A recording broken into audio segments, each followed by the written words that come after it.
दोस्तों, हिस्ट्री में पहली बार कोई स्पेसक्राफ्ट सूरज के एटमॉस्फेयर में जाने की हिम्मत की है। पार्कर सोलर प्रोब का ये कारनामा हिस्ट्री में हमेशा याद रखा जाएगा, क्योंकि इतना ज्यादा गर्मी कोई मेटल बर्दाश्त नहीं कर सकता। तो फिर सवाल उठता है कि पार्कर सोलर प्रोब इतनी गर्मी में मेल्ट क्यों नहीं हुआ। हजारों नहीं बल्कि लाखों डिग्री के टेम्परेचर में भी ये बिल्कुल परफेक्टली कैसे काम कर रहा है। तो आइए दोस्तों, आज के वीडियो में हम लोग इसी चीज के बारे में डिटेल्स में जानेंगे। दोस्तों, 1900 की शुरुआत में साइंटिस्टों ने सूरज पर रिसर्च के दौरान एक अजीबोगरीब फिनोमेना नोटिस किया।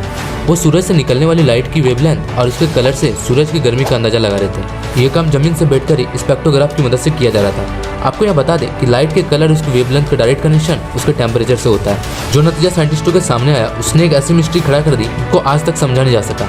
उन्होंने क्या देखा कि सूरज की सतह यानी उसके सरफेस का टेम्परेचर तो 5500 डिग्री सेल्सियस है, जबकि उसकी सबसे आउटर एटमॉस्फेरिक लेयर कोरोना का टेम्परेचर हैरतअंगेज तौर पर 5 लाख डिग्री से भी ज्यादा है, यानी सूरज की सतह से भी कम से कम 100 गुना ज्यादा है। यह ऐसा ही है जैसे आग से दूर जाने पर हमें ज्यादा गर्मी महसूस हो। ये एक बहुत ही अनोखा फिनोमेना है जिसको समझने के लिए साइंटिस्ट पिछले 100 साल से लगातार कोशिश कर रही है। नॉर्मली ये लेयर सूरज की रोशनी में छुपी होती है और उसको देखना सिर्फ सोलर इक्लिप्स के दौरान पॉसिबल होता है या फिर कोरोनोग्राफ सनसेट की मदद से। 1958 में नासा के स्टेब्लिशमेंट के बाद कई स्पेस मिशन का आगाज हुआ। एक के बाद एक सैटेलाइट्स और स्पेसक्राफ्ट ने पहली बार स्पेस में कदम रखा। लेकिन सूरज की इस अनोखी फिनोमेना को समझने के लिए जरूरी था कि कोई ऐसा प्रोब बनाया जाए जो सूरज के कोरोना लेयर में जाकर जायजा ले और देखे कि आखिरकार वहाँ ऐसा क्या चल रहा है। वो प्रोब 5 लाख डिग्री सेल्सियस की गर्मी में भी सूरज से निकलने वाली रेज पर स्टडी कर सके। लेकिन जाहिर है ये काम इतना आसान नहीं था, क्योंकि ये इतनी गर्मी है जिसका अंदाजा लगाना भी काफी मुश्किल है। दोस्तों, आयरन का मेल्टिंग टेम्परेचर 1500 डिग्री सेल्सियस, जबकि दुनिया का सबसे सख्त मेटल टंगस्टन है और इसका मेल्टिंग टेम्परेचर भी 3422 डिग्री सेल्सियस है, यानी सूरज की सतह ही इन दोनों मेटल्स को पलक झपकते ही मेल्ट कर देगी। तो सोचिए, कोरोना लेयर जहाँ लाखों डिग्री की गर्मी है, वहाँ इन मेटल्स का क्या हाल होगा। पार्कर सोलर प्रोब की डिजाइनिंग और डेवलपमेंट तो एक मसला था ही, पर इसको सूरज तक पहुंचाना इससे भी बड़ा इशू था। जी हाँ, सूरज जिसने हमारे सोलर सिस्टम के प्लैनेट्स को आपस में बॉन्ड कर रखा है, उसके करीब जाना बहुत ही मुश्किल है। सबसे पहले तो ये समझ ले कि अगर किसी सैटेलाइट को अर्थ के ऑर्बिट से निकलकर वापस अर्थ पे लाना हो तो उसकी स्पीड कम करनी पड़ती है, ताकि अर्थ की ग्रेविटी उस पर हावी हो सके और उसको अपनी तरफ अट्रैक्ट करे।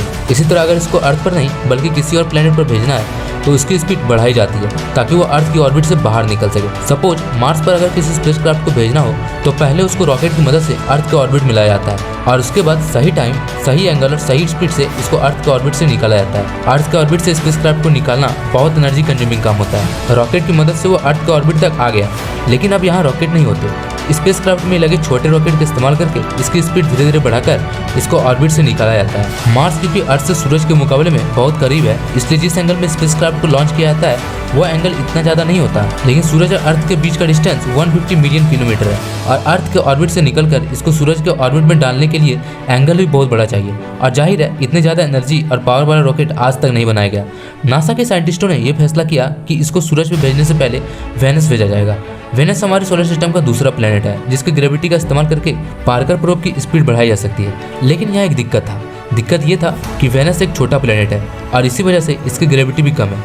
जितनी स्पीड पार्कर प्रोब को सूरज के करीब जाने के लिए रिक्वायर्ड थी, उसके लिए जरूरी था कि वो वेनस के 24 चक्कर लगाए, तब जाकर वो सूरज के क्लोजेस्ट पॉइंट पे पहुंच सकेगा। 12 अगस्त 2018 पार्कर सोलर प्रोब को कैप कैनावेरल एयरफोर्स स्टेशन से लॉन्च किया। इस मिशन के लिए नासा ने 8 साल का टाइम प्लान किया है। सूरज के सबसे क्लोज पॉइंट तक जाने के लिए वेनस का सहारा 24 बार लिया जाएगा। हर एक चक्कर में 37 घंटे ऐसे होते हैं जिसमें सूरज पर रिसर्च करने का मौका मिलता है, यानी टोटल 8 साल में ये प्रोब सूरज पर 900 घंटे की रिसर्च कर पाएगा। 28 अप्रैल 2021 ये वो दिन था जब नासा ने कंफर्म किया कि पार्कर सोलर प्रोब अपने 8वीं चक्कर में सूरज के कोरोना लेयर में सक्सेसफुली दाखिल हो चुका है। कोरोना का मिस्टीरियसली सूरज की सतह से भी 100 टाइम ज्यादा गर्म होना वाकई एक हकीकत है जिसको पार्कर प्रोब ने भी वेरीफाई किया। लेकिन ऐसा क्यों है? कौन सी ऐसी ताकत है जो मिस्टीरियसली कोरोना लेयर को सूरज की सतह से भी ज्यादा गर्म कर रही है? इस पर अभी तक रिसर्च जारी है। अब आ जाता है अपने मेन सवाल पर कि आखिरकार इतनी ज्यादा गर्मी में पार्कर सोलर प्रोब मेल्ट क्यों नहीं हुआ। पार्कर प्रोब की जो साइड सूरज की तरफ फेस किए हुए है वहाँ एक हीट शील्ड लगाई गई है जिसको कार्बन फॉर्म से बनाया गया है। ये कोई आम फॉर्म नहीं है, बल्कि इसको अल्ट्रामेड कंपनी ने खासतौर सूरज की गर्मी को एब्जॉर्ब करने के हिसाब से डिजाइन किया है। यह फॉर्म अंदर से 97% खाली है, जो हीट शील्ड को और ज्यादा इफेक्टिव बनाता है। इसके अलावा इस पर कार्बन कार्बन कंपोनेंट की एक लेयर भी चढ़ाई गई है, को ग्रेफाइट और रेजिन से मिलाकर बनाया गया है। यह मिक्सचर हीट शील्ड के दोनों साइडों पर लगाकर इसको सुपर हीट किया गया, जिससे यह कार्बन की प्योरेस्ट फॉर्म में बदल गया। और सब जानते हैं कि कार्बन की हीट की कंडक्टिविटी बहुत अच्छी होती है।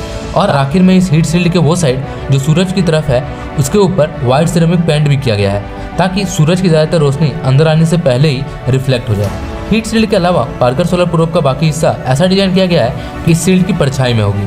पर इन सब के बाद भी पार्कर प्रोब ज़्यादा से ज़्यादा 2500 डिग्री सेल्सियस की गर्मी ही बर्दाश्त कर सकता है। जबकि कोरोना का टेम्परेचर 5 लाख डिग्री सेल्सियस है।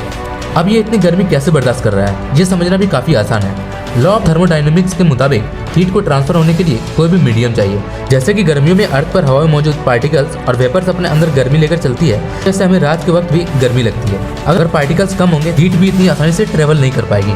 जैसे कि उबलते हुए पानी में हाथ डालने से फौरन जलन होती है, जबकि 300 डिग्री सेल्सियस की ओवन में हाथ डालकर फौरन निकालने से शायद हमें मालूम भी न चले। ये सब सिर्फ इस वजह से मुमकिन है क्योंकि पानी के मॉलिक्यूल हमसे टच होते हैं, जबकि ओवन में कोई चीज़ हमसे टच नहीं होती। एक्सपर्ट्स का कहना है कि पार्कर प्रोब की हीट शील्ड पर 1200 डिग्री सेल्सियस होता है, जबकि उसका पिछला हिस्सा जहाँ सूरज की रोशनी नहीं लगती वहाँ टेम्परेचर माइनस में होता है, क्योंकि वहाँ कोई पार्टिकल्स नहीं है जो हीट को ट्रांसफर कर सके। और यही रीजन है कि पार्कर सोलर प्रोब सूरज के इतना क्लोज होने के बावजूद भी ये मेल्ट नहीं हो रहा है। तो गाइस, अगर आपको वीडियो इन्फॉर्मेटिव लगी हो तो वीडियो को लाइक जरूर करें और ऐसे इंटरेस्टिंग वीडियो के लिए मेरे चैनल को जरूर सब्सक्राइब कर ले। मिलते हैं अगले वीडियो में, तब तक के लिए धन्यवाद।